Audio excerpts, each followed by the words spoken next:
ദൈവത്തിൻ്റെ കൂട്ടായ്മയിലെ എല്ലാ പ്രിയ സഹോദരങ്ങൾക്കും എല്ലാ ദൈവമക്കൾക്കും പുതിയൊരു പ്രഭാതം, അനുഗ്രഹത്തിൻ്റെ ഒരു ദിവസം നേർന്നുകൊള്ളുന്നു.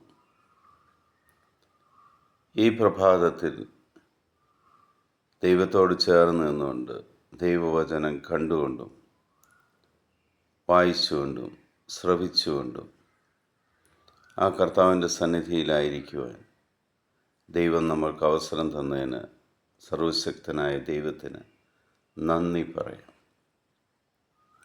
ഇന്ന് നമ്മൾ ശ്രവിക്കുന്ന തിരുവചന ഭാഗം സക്കറിയ പ്രവാചകൻ്റെ പുസ്തകം 4-ാം അധ്യായം 6-ാം തിരുവചനം. അവൻ എന്നോട് പറഞ്ഞു, കർത്താവ് സെറുബാബേലിനോട് അരുളിച്ചെയ്യുന്നു, സൈന്യബലത്താലല്ല, കരബലത്താലുമല്ല, എൻ്റെ ആത്മാവിലാണ് സൈന്യങ്ങളുടെ കർത്താവ് അരുളിച്ചെയ്യുന്നു.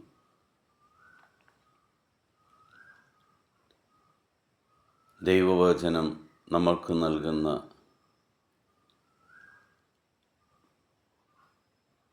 ഒരോർമ്മപ്പെടുത്തലാണ്. ഇപ്പോൾ നാം എന്തെല്ലാം അനുഭവിച്ചുകൊണ്ടിരിക്കുന്നു, ഇപ്പോൾ നിങ്ങളുടെ കയ്യിൽ എന്തെല്ലാം ഉണ്ടോ, അത് നിങ്ങളുടെ നേട്ടമല്ല. അത് നിങ്ങൾക്ക് നേടുവാൻ സാധിച്ചത് നിങ്ങളുടെ കരബലത്താലോ നിങ്ങളുടെ ബുദ്ധി കൊണ്ടോ ഒന്നുമല്ല. ദൈവത്തിൻ്റെ ആത്മാവ് നിങ്ങൾക്ക് വേണ്ടി എല്ലാം നേടിത്തന്നതാണ്.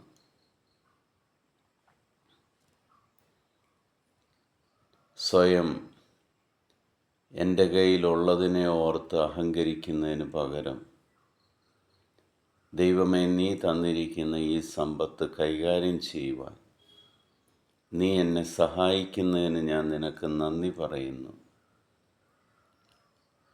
എന്ന നന്ദി നിറഞ്ഞ ഹൃദയത്തോടെ നമുക്ക് കർത്താവിൻ്റെ സന്നിധിയിലായിരിക്കാം.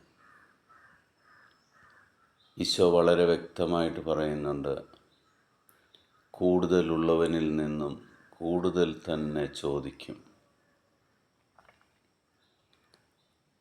നിങ്ങൾക്കിപ്പോഴെന്തെല്ലാം നിങ്ങളുടെ കയ്യിലുണ്ടോ, നിങ്ങൾക്കിപ്പോഴെന്തെല്ലാം കഴിവുകളുണ്ടോ, നിങ്ങളുടെ മക്കൾ എന്തെല്ലാം നേടിക്കൊണ്ടിരിക്കുന്നു, അതൊന്നും നമ്മുടെ ആരുടെയും കഴിവ് കൊണ്ടല്ല, നമ്മുടെ ആരുടെയും ശ്രമം കൊണ്ടല്ല. നമ്മളെ ഉപയോഗിച്ച് അതെല്ലാം നേടിത്തരുന്ന ദൈവത്തിൻ്റെ ആത്മാവിൻ്റെ ശക്തി കൊണ്ടാണ് ഇതെല്ലാം നേടുന്നത് എന്ന് എപ്പോൾ നമ്മൾ തിരിച്ചറിയുന്നു, ആ സമയം നമ്മൾ ദൈവത്തിൻ്റെ മുന്നിൽ വിനയത്തോടെ നിൽക്കും. പരിശുദ്ധ കന്യാമറിയം പറഞ്ഞ പോലെ, ഇതാ കർത്താവിൻ്റെ ദാസി എന്ന് പറയുവാൻ, ഇതാ കർത്താവിൻ്റെ ദാസൻ എന്ന് പറയുവാൻ നമ്മുടെ നാവ് ശക്തി പ്രാപിക്കും. കാരണം ഇന്ന് നമ്മൾ ഈ ലോകത്തിലായിരിക്കുന്നത് ദൈവത്തിൻ്റെ കൃപ കൊണ്ട് മാത്രം. ഇന്ന് ജീവനോടെ ദൈവസന്നിധിയിൽ നിന്ന് വചനം കേൾക്കുവാൻ സാധിക്കുന്നത് ദൈവാനുഗ്രഹം കൊണ്ടാണ്. ദൈവത്തിൻ്റെ ആത്മാവ് നിങ്ങളുടെ മേൽ ഉള്ളതുകൊണ്ടാണ്. ഒന്നും ഈ ഭൂമിയിൽ നമുക്ക് വെട്ടിപ്പിടിക്കുവാൻ സാധിക്കുകയില്ല. ദൈവാത്മാവ് നിങ്ങളുടെ കൂടെ നിന്ന് നിങ്ങൾക്ക് എന്തെല്ലാം നേടിത്തരുന്നോ അത് നിങ്ങളുടെ ഒപ്പമുണ്ടാകും. ആ ദൈവാത്മാവിൻ്റെ പ്രവർത്തനത്തിനായി, നിറസാന്നിധ്യത്തിനായി നമുക്ക് പ്രാർത്ഥിക്കാം. പിതാവായ ദൈവത്തിൻ്റെയും പുത്രനായ യേശു ക്രിസ്തുവിൻ്റെയും പരിശുദ്ധാത്മാവിൻ്റെയും കൃപയും അനുഗ്രഹവും സമാധാനവും എപ്പോഴും നിങ്ങളുടെ കൂടെ ഉണ്ടായിരിക്കട്ടെ. ഈ നിമിഷം ലോകത്തിലെ 800 കോടിയിലധികം വരുന്ന എല്ലാ മക്കളെയും ദൈവസന്നിധിയിലേക്ക് നമുക്ക് സമർപ്പിക്കാം. യേശുവിൻ്റെ ദർശനങ്ങളാലും അനുഗ്രഹങ്ങളാലും അടയാളങ്ങളാലും അവരെല്ലാം ഈശോയുടേതായി മാറട്ടെ. അവരെല്ലാം യേശുവിനെ അറിയുന്നവരായി മാറട്ടെ.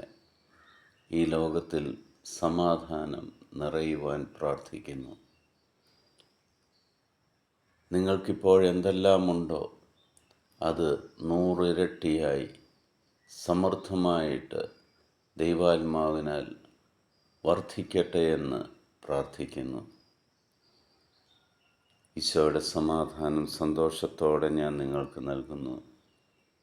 ഈശോ മിശിഹായ്ക്ക് സ്തുതിയായിരിക്കട്ടെ.